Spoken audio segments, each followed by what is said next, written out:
One of the most common questions people ask me is, how do I handle pressure? Pressure is interesting to me because, remember, I believe that I'm at ease. So pressure is created by dis-ease. You imagine a fast-flowing stream. When you're consumed by your emotions, you're in that fast-flowing stream. Rewiring your brain is difficult, and rewiring your habits and changing all that is difficult. Have you ever found yourself in a situation where the pressure felt like too much? Maybe it was school, maybe it was sports, maybe it was business. Everything just felt like it got too much. There was too much going on. The pressure was really quite suffocating. Today's video is to help you with that. These speakers that I'm speaking to today know about the $100 million business. They know about the education side of things, the sports side of things. They know about these pressures, and they have the lessons because now they're in a successful position. They can talk about how they overcame these pressures. Today's video is sponsored by mulligan.com, where you can now get the Not a Journal ready for 2023. But I also want to ask for your support at www.mulligan.com for the new Still t-shirts that are going to be made available, which is to raise money for parents who have lost their children. It's under the name of the Jacob Mulligan charity, my son's charity. When Jacob died, I did not have enough money to be able to provide a headstone, and unfortunately, he still does not have one. And families who are burying their children and parents who are burying their children should not have to worry about the finances of a funeral and the finances of paying for a headstone. So the bare minimum, we feel that a headstone should be a basic requirement for these people so that they can grieve and love their children how they want to. And that is the goal of the charity, to be able to do that. So any support is absolutely amazing. The profits from these t-shirts and the revenue from these t-shirts, 100% of it goes to the charity because Mulligan Brothers is going to provide these t-shirts. So thank you to William and Luke for supporting this. But before that, let's jump into this video about pressure and how do we deal with it. When a situation comes up that seems so difficult, it seems suffocating, these are the rules that are going to get you through it. Let's dive into the video. Prioritization is the antidote to the abundant feeling of being overwhelmed, especially today with the pandemic. So many people ask me, I feel so overwhelmed, and I say thank you. They look at me like I'm crazy. They're like, what do you mean say thank you? I said, if you feel overwhelmed, that means you're living in the world of more than enough. You have more than enough things to do, more than enough people to see, more than enough parties to go to, more than enough options. You just don't know how to prioritize. So in order to prioritize, I revert back to the 5 daily practices. You know if what you want, if you know the what, the who, and the how. And in order to prioritize, you need to know what's important to you, not what's urgent. Too many people react. And so then they accelerate from this, as you called pressure, I call the ego-based consciousness, they accelerate in the wrong direction. They actually increase the void, shortage, or obstacle when they try to resist, overcome, oversell, back and sell, manipulate, lie, take a shortcut. They get mad, angry, anxious, and frustrated. They start accelerating farther in the wrong direction. Then they wonder why they have such a void, why there's so many obstacles. If you stop, drop, and roll, if you prioritize by what's important to you, and I really mean this, people spend most of their time trying to get what other people want for them. Just because someone loves you doesn't mean they gave you good advice. It doesn't. My mom told me when I got into law school, I had a law job and an internet job. My mom actually told me in 1992, the internet was a fad. Nobody would ever do research on the internet. I was making the biggest mistake of my life. Nobody loves me except for the omniscient more than my mom, but she gave me bad advice. Why? Because she doesn't know anything about the internet or business.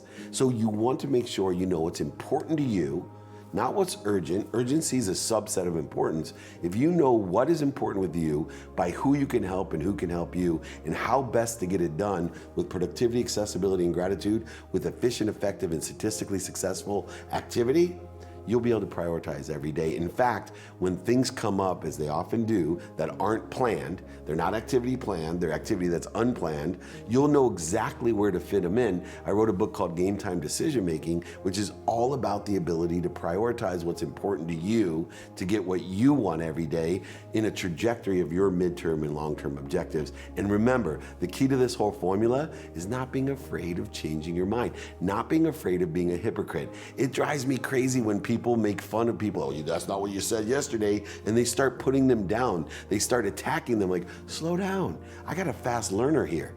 If someone's changing their mind day to day, they're learning something. I'm interested, not interesting. Right? My favorite line is to be more interested than interesting. Within the context of that, you need to be a hypocrite. You need to be able to say, I know I told you, not to buy that house, but I was wrong because I learned all these things, or the circumstances and situations changed because I'm more interested. I changed my mind. This is the key to prioritization. Anything that you're gonna do, if it's hard, if it's difficult, if there's gonna be a lot of resistance in doing it, if your goal isn't as substantial as the resistance that you're gonna meet, it's gonna be hard to persevere through that resistance. And so if you've spent any huge quantity of your time doing something in a certain way that you now have to completely change, I just find that without a really good reason, without a really good goal that means a lot to you, it's gonna be hard to do that, because you're really, for long term, you're really changing your life, right? That shouldn't be so hard. But if you've lived half or more than half of your life in a certain way, kind of rewiring your brain is difficult, and rewiring your habits and changing all that is difficult. So, I think that the amount of resistance and barriers that you're going to meet should be comparable to the size of the goal and the significance of the goal. And if it's real small, right? If the goal is real small or really meaningless to you, it's going to be hard to get through that, I think. I just want to always figure out what I'm responsible for, what I can do about it. How do I move forward and become powerful? That's really what I'm looking at. One of the biggest anxieties that people have is fear of the unknown, or just general anxiety about thinking that everything's falling apart, life's bad, and it's it's very common. I would say the biggest thing that people can do in that situation is probably two things. One is to write everything down that you're worried about. It makes such a difference to write problems down, physically, pen, paper, and write it down. And when you see that on a piece of paper, it then becomes quite easy, or working down. I feel scared because of this, and then the exercises to then write underneath that, and then this will happen, and then this will, and you work it down to the nth degree, and then I die, whatever that thing is, right? And then you realize just how crazy it is. When you wake up at 3 o'clock in the morning and your entire life is falling apart, and that little voice inside your head is just telling you that, that everything's a mess, and worrying about everything. Then in the morning it doesn't seem as bad, right? So the biggest thing that you can do with that is control the controllables. It's a simple thing. Is you can't control all of these other things, and often what's worse is you're making your judgments and opinions on other people's opinions, which is other people's judgments, which is just mental. Never compare your inside to someone else's outside, because everyone's different. So I think one of the biggest things people can do is just to not worry about anyone else. Control what you have in your dominion, which is your thoughts, and get outside and exercise. It's amazing what that does for you. Even if you've never done it in your life before, get outside. Go for a walk, do 5 meters today, 10, 20, 100, 5 miles, 10 miles. The biggest thing that people can do is take action, because in a year's time you're going to wish you started today. Training and human performance has always been important to me, even though I wasn't that great of a performer. But human performance and actually getting out, working out, maintaining combatives, and running for me is without a doubt a release. So that at the end of the day, and also at the beginning of the day, I am starting and ending with something that's physical. One, it's good for your health, but two, I feel like if I start at the beginning of the day with a workout, then I have more energy to get through the tasks that I'm gonna face. And then ending the day with a workout of some sort also allows me to just finish and release any stress that built up during those tasks. And that's why I always recommend 2-a-days to everyone. And these a 2-a-day regimen doesn't have to be, crazy, right? It can be a run in the morning and a workout in the afternoon. It can be time on the heavy bag in the morning and lifting in the afternoon. But breaking your work up into 2, start of the day, end of the day, sets you up for success and allows you to get rid of all the stress at the end. You imagine a fast-flowing stream. When you're consumed by your emotions, you're in that fast-flowing stream. When you become an observer of your emotions, you're stood on the side of the riverbank choosing which emotions you want to align with. But really, and the way to do that, because that can sound quite confusing, is it's about breathe, recalibrate, deliver, okay? And that is not taking action straight away on instinct, straight away all the time. It's about, in a pressured situation, cortisol increases in our system, which causes confusion. The only way you can deal with that is through breathing, okay? To lower cortisol, deep breaths allow clarity and not confusion, and then you can make the right decisions. Typically in a pressured situation, and they do teach this in special forces in some countries now, but breathe, it's all down to your breathing. What basically happens when we go into a pressured situation, that could be a negotiation in business, it can be being shot at, it can be being attacked by a monkey. Whatever it is, your breathing becomes erratic. It's your fight or flight response starting to take over, okay? But what happens through that is your cortisol level starts to increase, and that causes confusion. Again, our heads can only handle 5 to 9 pieces of information at any one time. In a stress situation, it's only 1 to 2. So really in that moment, by first of all controlling your breathing, you breathe, that allows that clarity of thought. You then focus only 1 to 2 things that matter at that moment in time. That's triaging the situation. So that's what we call recalibrate. Recalibrate is getting rid of things that don't matter. Like that situation I was in when I was in Iraq and I was being shot at, I was going 140 k's an hour. I was driving the car, I had to shoot, all that stuff going on. If I didn't have a controlled pattern of breathing in that moment, I'd have lost it. But that's recalibration. And then once you recalibrate and get rid of everything that doesn't matter, you're focused on what you need to do, that's when you deliver. So breathe, quick breaths, controlled breaths, recalibrate, focus on what you need to, and then deliver the action. What is it? 4 seconds in? I can't remember. It is, but it depends on the situation. Right, the last thing you want to do, if you know you're going into a situation, well, I know I'm going into a pressured situation, whatever it is, you can start that box breathing, it's called. So breathe in for 4, hold for 4, breathe out for 4, hold for 4, and it's that control pattern, okay? When you find yourself in a situation, you don't get the luxury of that time, you know what I mean? You've got to take action, but you've got to focus on having a controlled pattern of breathing.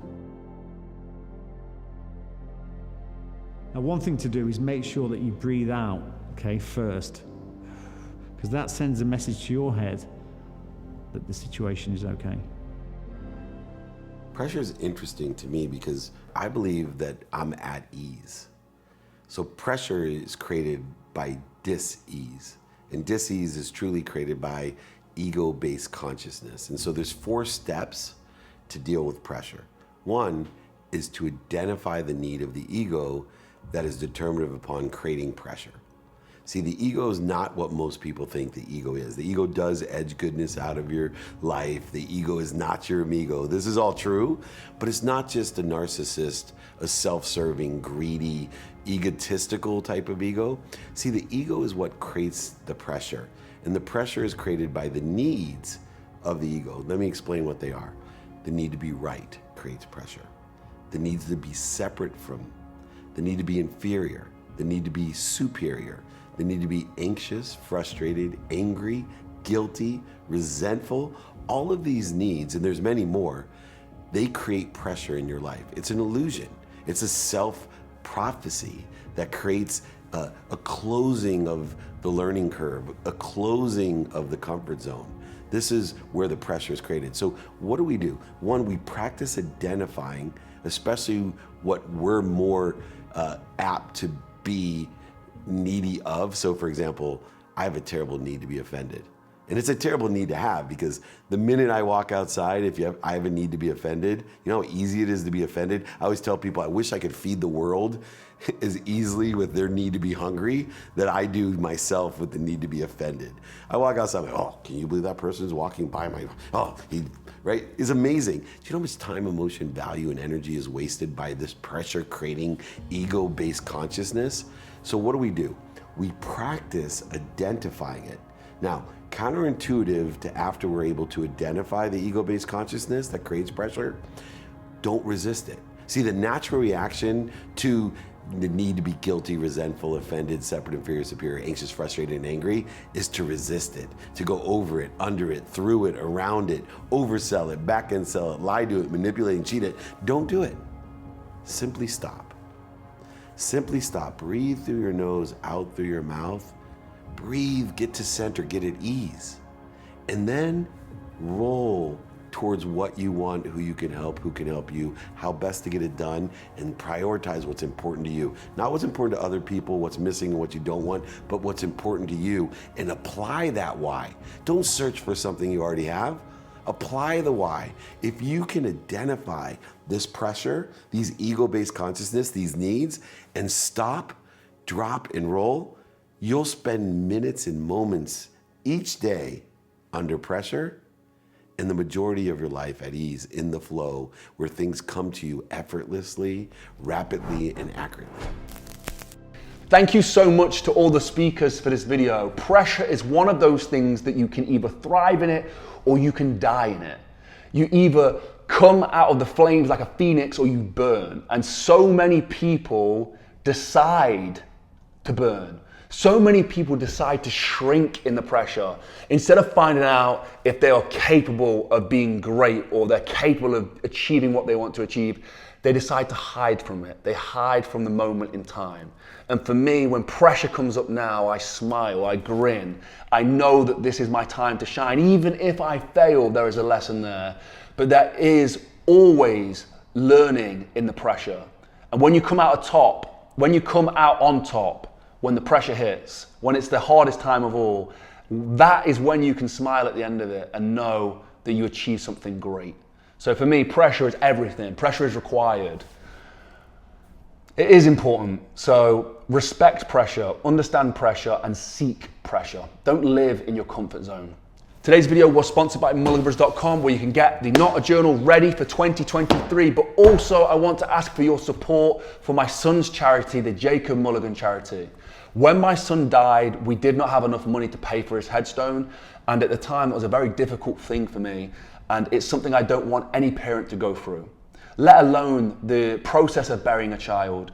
The fact that they aren't able to respect and pay for their child's headstone is demeaning, it's not fair, and it's something that we should really support people with. No one expects their child to die, so why would they be financially prepared to be able to provide a headstone for their child? And that is what the charity is here for, to provide headstones for grieving parents. If you want to support me, you can buy the Still t-shirts on mulliganbrothers.com. It's called Still because my son was stillborn, and that's who we're trying to support right now, parents of stillborn babies. And yeah, all the money, not the profits, all the money from these t-shirts goes to the charity, because my brothers, Luke and William, have decided to help support me, and Mulligan Brothers is supporting this endeavor. And I cannot thank them enough. So if you want to help support us, head over to mulliganbrothers.com, try and find the t-shirts if they are live yet. And as always, thank you for watching. Have a blessed and productive day. Go follow me on Instagram if you want to hear more about the charity and more of what I get up to, @Jordan Mulligan Brother, and I'll see you in the next one. Peace.